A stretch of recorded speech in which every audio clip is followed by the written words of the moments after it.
Una bendición especial para cada uno de los hermanos que con su familia están ahora en actitud de adoración para darle al Señor la gloria y la honra. En el día de hoy vamos a buscar la palabra de Dios en Filipenses capítulo 4, verso 4. Y leemos para gloria de Dios el Padre, Dios el Hijo y Dios el Espíritu Santo. Regocijaos en el Señor siempre. Otra vez digo, regocijaos. Aleluya. Vamos a orar para que sea el Espíritu Santo quien hable a nuestras vidas. Señor Dios y Padre nuestro, te damos gracias por tu amor, bondad y misericordia. Mira, Señor, estas tus palabras que acaban de ser leídas. Pedimos que tu Espíritu Santo la ministre y la aplique a cada corazón. Habla, Señor, a cada vida por tu palabra.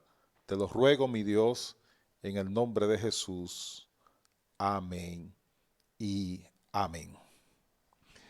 Mis amados hermanos, el apóstol Pablo escribe una carta amorosa, una carta tierna a una iglesia de la que él está emocional y sentimentalmente muy comprometido, y una iglesia de la que él se siente bastante orgulloso. A estos hermanos, Pablo le demanda, le exhorta, le exige que estén regocijándose siempre. Y lo reitera, otra vez os digo, regocijaos. Parece que el regocijo es más que una emoción. Regularmente la gente se alegra, se regocija cuando recibe buenas noticias, cuando las circunstancias le son favorables, cuando le nace un hijo, cuando consigue una promoción en el trabajo, cuando hay alguna bendición en la casa. No hay que mandar a nadie a que esté experimentando buenas circunstancias a regocijarse. Simple y llanamente, la alegría y el regocijo son una reacción normal y natural. Se regocijan los creyentes y aún los incrédulos cuando los planes de ellos salen bien, y el creyente también. Ahora bien, mis hermanos, Pablo le escribe a los filipenses, una iglesia que estaba preocupada. ¿Por qué estaban preocupados? Porque su mentor, su padre espiritual, el apóstol que le había llevado a ellos las buenas nuevas de salvación, estaba preso en Roma, como ya dijimos el domingo pasado, y ellos estaban preocupados por el apóstol Pablo. El emperador era Nerón, y Nerón podía dar orden para liberar a Pablo o podía dar orden para ejecutar a Pablo. Así que los filipenses estaban preocupados porque ellos tenían conocimiento de causa de la capacidad de maldad que tenía Nerón. Así que ellos están preocupados por el apóstol, pero también están preocupados porque están siendo perseguidos en Filipo y el evangelio tiene seria oposición, particularmente en el patriotismo de los soldados veteranos que componían la sociedad de los filipenses. Así que a esos hermanos que también están preocupados, porque habían personas predicando el evangelio por contender con el apóstol Pablo, y habían también maestros judaizantes, a los cuales Pablo le llama guardaos de los perros. Pablo le llama perros a los maestros judaizantes. Y a esa iglesia que está preocupada, Pablo le dice, regocijaos en el Señor siempre. Otra vez os digo, regocijaos. Y obviamente, conociendo nosotros la extraordinaria capacidad del apóstol Pablo, Pablo está hablando de un gozo y de un regocijo que no está sujeto a circunstancia y que no es la reacción a buenas noticias. Amén, hermano. Así que Pablo le dice a los filipenses, regocijaos en el Señor siempre. Y dentro de las razones que encontramos en Filipenses, Pablo le dice, regocijaos en el Señor. ¿Por qué? Porque el Señor está cerca. Porque Jesucristo está a la puerta. Y cuando Pablo escribe esta carta, lo hace entre el año 62 al año 64 de nuestra era, hace casi 2000 años. Y Pablo estaba convencido de que las señales de los tiempos del fin estaban tan cumplidas que él decía, Maranata, el Señor está cerca. Si Pablo estaba convencido de vivir en los tiempos del fin, 2000 años después, nosotros tenemos mayor evidencia de que el Señor está cerca.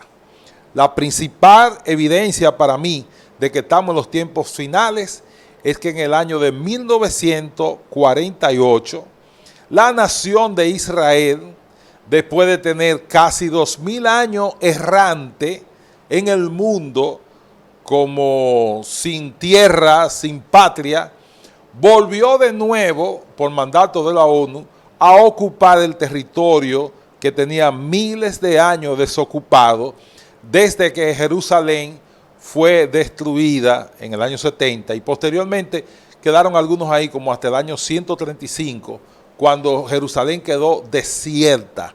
Amén, hermano.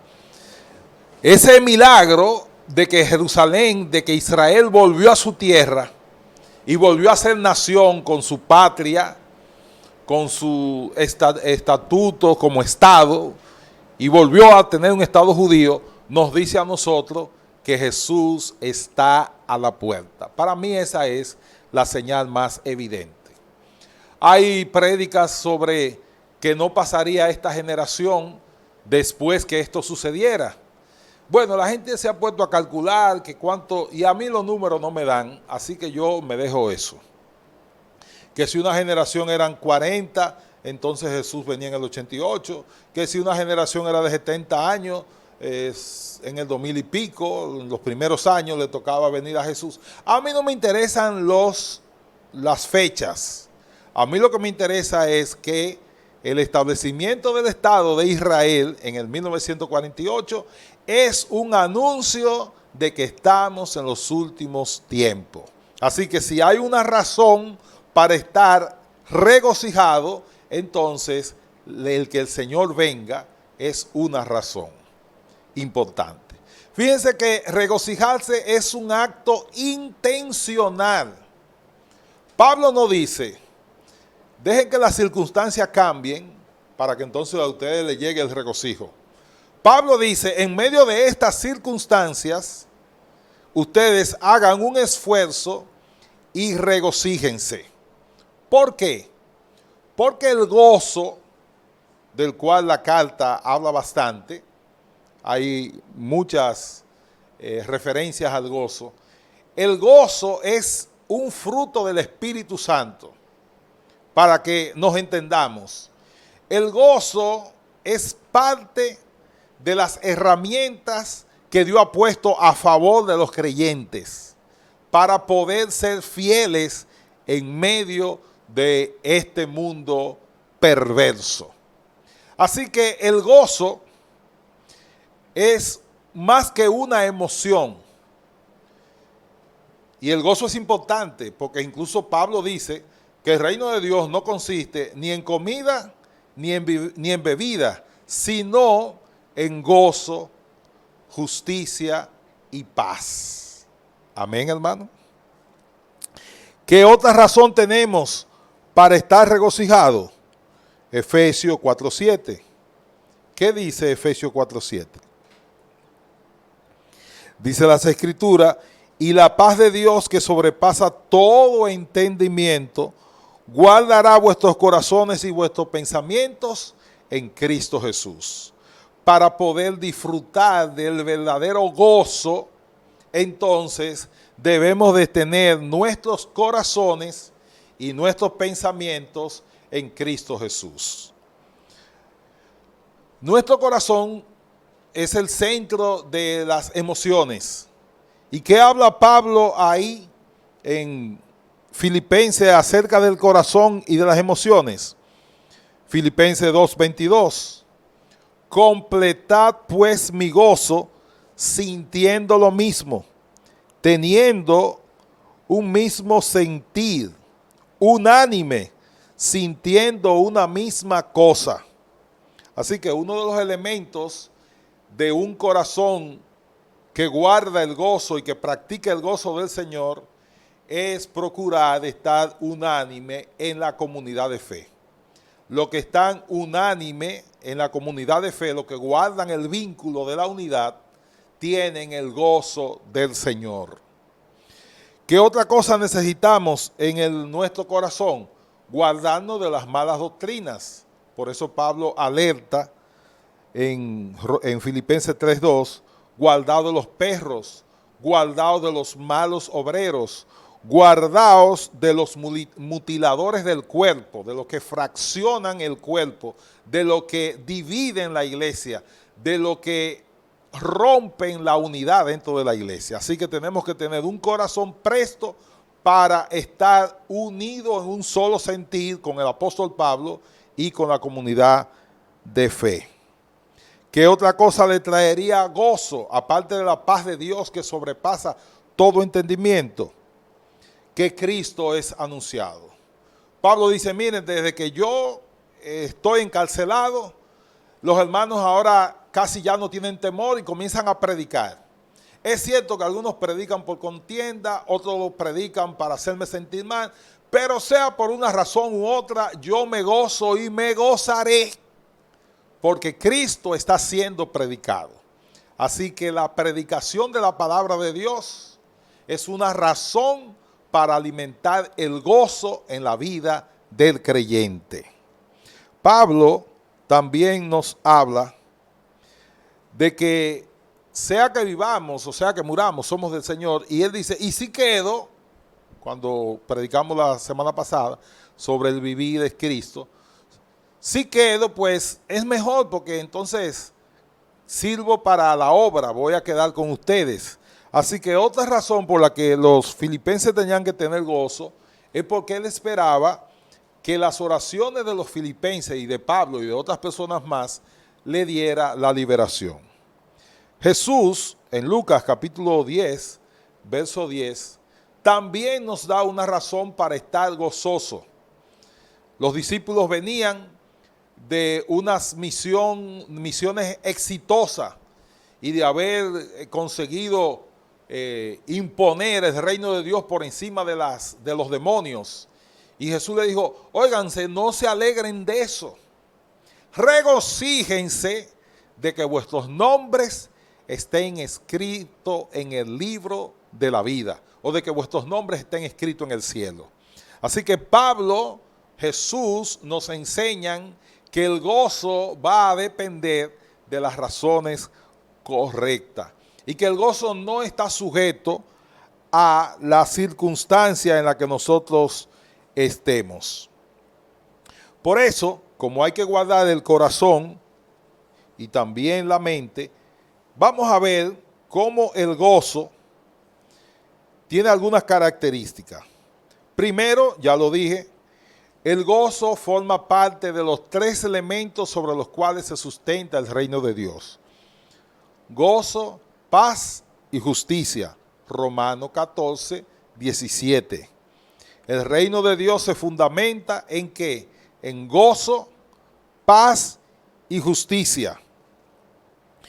Pablo, cuando se recomienda en 2 de Corintios 6, 9 y 10, cuando se recomienda a él como ministro del Señor, en una serie de contraste, dice, como desconocido, pero bien conocido, como moribundo, mas he aquí vivimos, como castigado, mas no muerto, como entristecido, mas siempre gozoso. O sea que las personas que veían a Pablo podían pensar que él estaba entristecido, pero dice Pablo que esa era la percepción que la gente tenía desde afuera. En realidad, él estaba siempre gozoso. Y el estar gozoso no es una reacción. Primera de Tesalonicenses 5:16. Está siempre gozoso. ¿Qué es entonces el gozo? No es la reacción, no es la emoción de alegría que toda persona tiene cuando reacciona frente a buenas circunstancias. Es más que eso. Segunda de Corintios 12:10. Por lo cual, por amor a Cristo, dice Pablo, me gozo en las debilidades, en afrenta, en necesidades, en persecuciones, en angustia, por cuanto soy débil, entonces soy fuerte. Dígame a ver, hermano, ¿qué hermano usted conoce que haya orado para que Dios le envíe afrenta, necesidades, persecuciones, angustia? Y dice Pablo que él se gozaba de esa circunstancia con gozo, porque cuando él es débil, entonces el Señor lo hace fuerte. Amén, hermano. El gozo es una herramienta. Vamos a pensar en el sistema de estos muchachos jóvenes con los que yo me vivo tratando. El gozo es una aplicación que tiene el creyente. Ahora, el creyente tiene que descargar esa aplicación en su vida y ponerla en uso. No es automática. El gozo no es automático, es intencional. Pablo está preso. Pablo tiene una sentencia de muerte encima. Pablo posiblemente podía morir. Pablo tiene una casa alquilada y los presos no ganan dinero. ¿De dónde va a pagar la casa?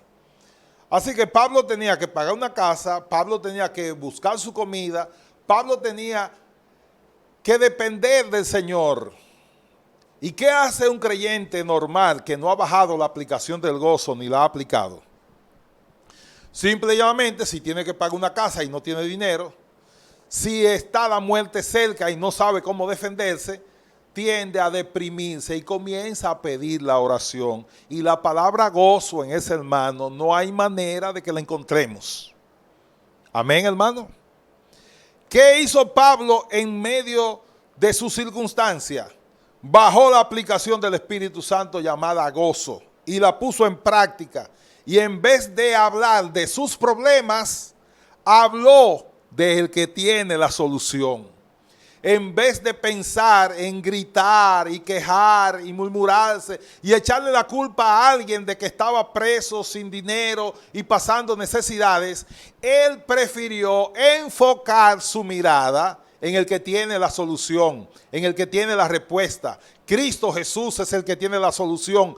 Cristo Jesús es el que tiene la respuesta. El creyente con gozo está en Cristo comunicado, en Cristo colocado, en Cristo esperando siempre. Alabado sea el nombre del Señor. Amén, hermano. Así que entonces el gozo del creyente es como esa actitud de que estoy en medio de las circunstancias, pero no dependo de las circunstancias. Mi vida no está en las manos de Nerón. Mi vida está en la mano de Cristo.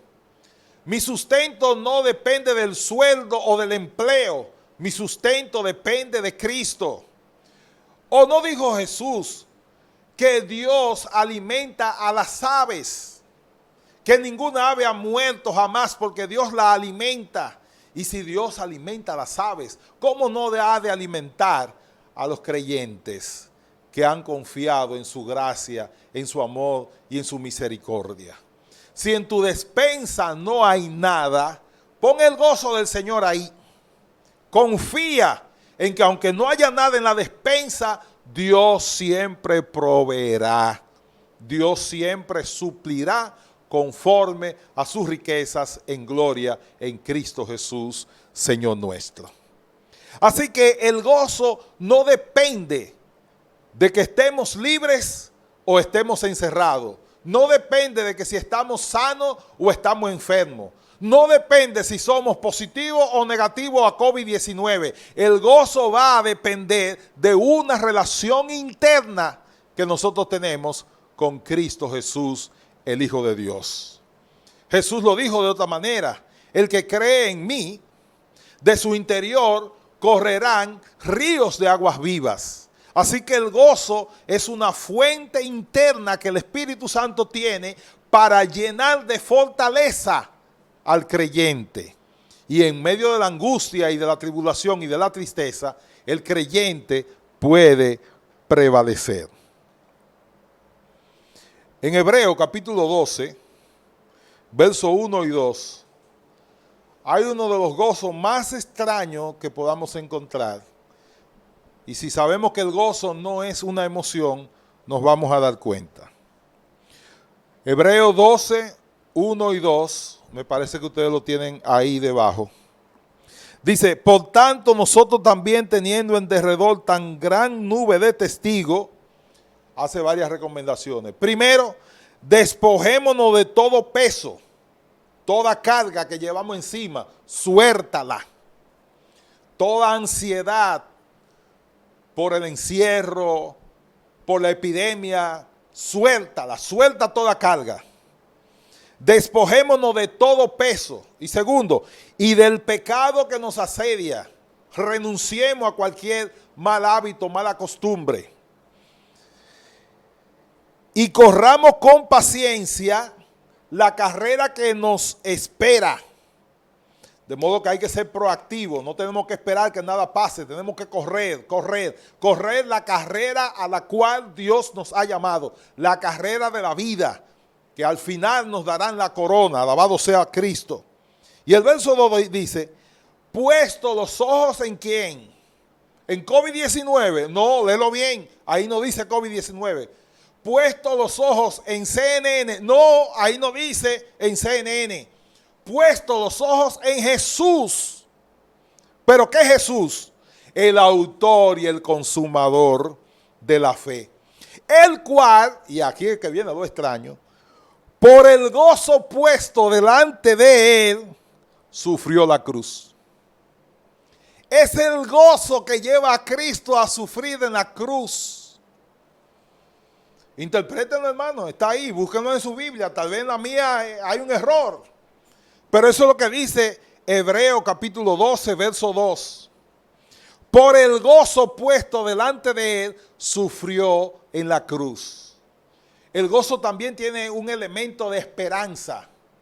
Es saber que aunque voy a pasar por un mal momento, y aunque voy a pasar por tragedias y por tribulaciones, a pesar de eso, mi Dios está conmigo y no me voy a quedar ahí postrado ni frente al problema ni frente a la tribulación, porque el gozo del Señor es una fuerza extra que Dios pone en el creyente.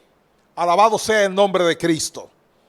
Es como el cambio o la transmisión 4x4, que cuando con la transmisión normal tú no puedes salir de un terreno que está ahí archivado, como decimos en buen cibaeño. Cuando pone el 4x4, hay un cambio extra para poder salir de las circunstancias negativas. El gozo es el cambio extra que Dios le ha dado al creyente para que no se detenga, igual que los del mundo, para que no pierdan la esperanza, igual que los del mundo, para que no se desalienten, igual que los del mundo, para que nosotros estemos firmes sabiendo que nuestro Redentor vive, aleluya, y que Él se levantará de la tumba y se levantó, y que Él ha vencido y en su nombre también nosotros venceremos. Así que el gozo del Señor es esa fuerza que el Espíritu Santo pone en nosotros, pero es un fruto también. Un fruto significa que Él procesa nuestras tendencias. Hay personas que tienen tendencia a ver lo malo. El gozo del Señor nos empuja a ver lo bueno, a ver lo positivo, que hay a pesar de nuestras circunstancias. Yo quisiera que fuéramos allá al lago, un lago que tiene una pequeña barca y que de repente se desata una tormenta que amenazaba con ahogar a todos los que estaban dentro de la barca. Los discípulos de Jesús están ahí, saben de marinería, saben de navegación, y ellos tratan de salvar el barco. Y están ansiosos y echaron la parte de la carga, la echaron al agua, y están haciendo todo lo humanamente posible para salvarse de la fuerza feroz del viento y de una muerte casi segura en el vientre del mar. Pero se acordaron, oigan bien hermano, se acordaron que Jesús estaba en la barca. Y fueron entonces y le dijeron, Señor, ¿no tiene cuidado que perecemos? La respuesta de Jesús es, sí, déjenme ayudar a remar. Fue así, hermano. Le dijo Jesús, sí, déjenme ayudar a remar, o déjenme ayudar a amarrar la vela, o déjenme ayudar. No, no, no. La respuesta de Jesús es, hombre de poca fe, ¿por qué dudan? Si Jesús está en la barca, ¿por qué dudan? Y Jesús, puesto de pie, no se sintió alterado. Pedro y los demás estaban sudorosos, temblorosos, temiendo a la muerte. El gozo del Señor en Jesús le permitió levantarse sin temor y sin miedo y decirle al viento, viento, por favor, silencio. Y al mar le dijo, tranquilízate. Y el viento cesó y las olas del mar se apaciguaron. Este es un gran ejemplo de Jesús lleno del gozo del Señor y los discípulos llenos de la información de la circunstancia. Así que en el día de hoy, ¿qué tú vas a hacer, hermano? ¿Va a recurrir al gozo del Señor, que es nuestra fortaleza? ¿O te seguirá llenando de información acerca de la circunstancia? Cuando analizamos en el capítulo 4 de Filipenses el gozo, Pablo dice que lo opuesto al gozo, verso 6, Filipenses 4:6, lo opuesto al gozo es estar afanoso. Pablo dice, por nada estéis afanoso. Si tiene algo que te preocupa y que te molesta, Pablo dice, haz tres cosas. ¿Te preocupa algo, hermano? ¿Te molesta algo? Haz tres cosas. Primero, presenta el problema en oración al Señor. Segundo, insiste rogándole al Señor. Y tercero, dale gracias porque ya he oyó tu oración. Así que presentar en oración, rogar, que es seguir insistiendo. Y tercero, comenzar a dar gracias porque ya ese problema pertenece al Señor. Así que el estar afanoso es opuesto a estar gozoso. Y Pablo te dice a ti, creyente del año 2020, en medio de la pandemia del COVID-19, regocijaos en el Señor. Otra vez os digo, regocijaos. Toma la decisión de aplicar el gozo a tu vida. Pablo dice, y con esto termino, verso 9, Filipenses 4:9, lo que aprendisteis de mí y recibisteis y oísteis y visteis en mí, esto haced. Pablo le enseñó a los filipenses a estar gozoso a pesar de cualquier circunstancia. Recuérdense que el segundo miembro de la iglesia de los filipenses es el carcelero de Filipo, donde Pablo mostró el gozo junto con Silas, cantando la noche anterior de una posible muerte. Lo que aprendiste de mí, es decir, el estar gozoso es algo que se aprende. Lo que viste y oíste de mí es algo que se ve y se oye. Esto haced. Pablo le ordena que hagan, ¿qué cosa? El estar siempre gozoso. Como una opción del Espíritu Santo para que el creyente pueda dar testimonio de vida nueva. Así que tu vecino, el del lado, el de atrás y el del frente, está esperando oír voces de gozo y de júbilo en tu casa para él entender que tú tienes un Dios vivo y real y que en tu vida realmente hay gozo y hay paz. El gozo del Señor, dijo el salmista, es nuestra fortaleza. Nuestra relación es la que produce gozo. No deje que las circunstancias externas cambien lo que el Espíritu Santo ha hecho en tu vida y en tu corazón. Regocijaos siempre. Antes de la pandemia, durante la pandemia y después de la pandemia. Regocijaos siempre. Otra vez os digo, regocijaos. Dios me le bendiga. Dios le guarde.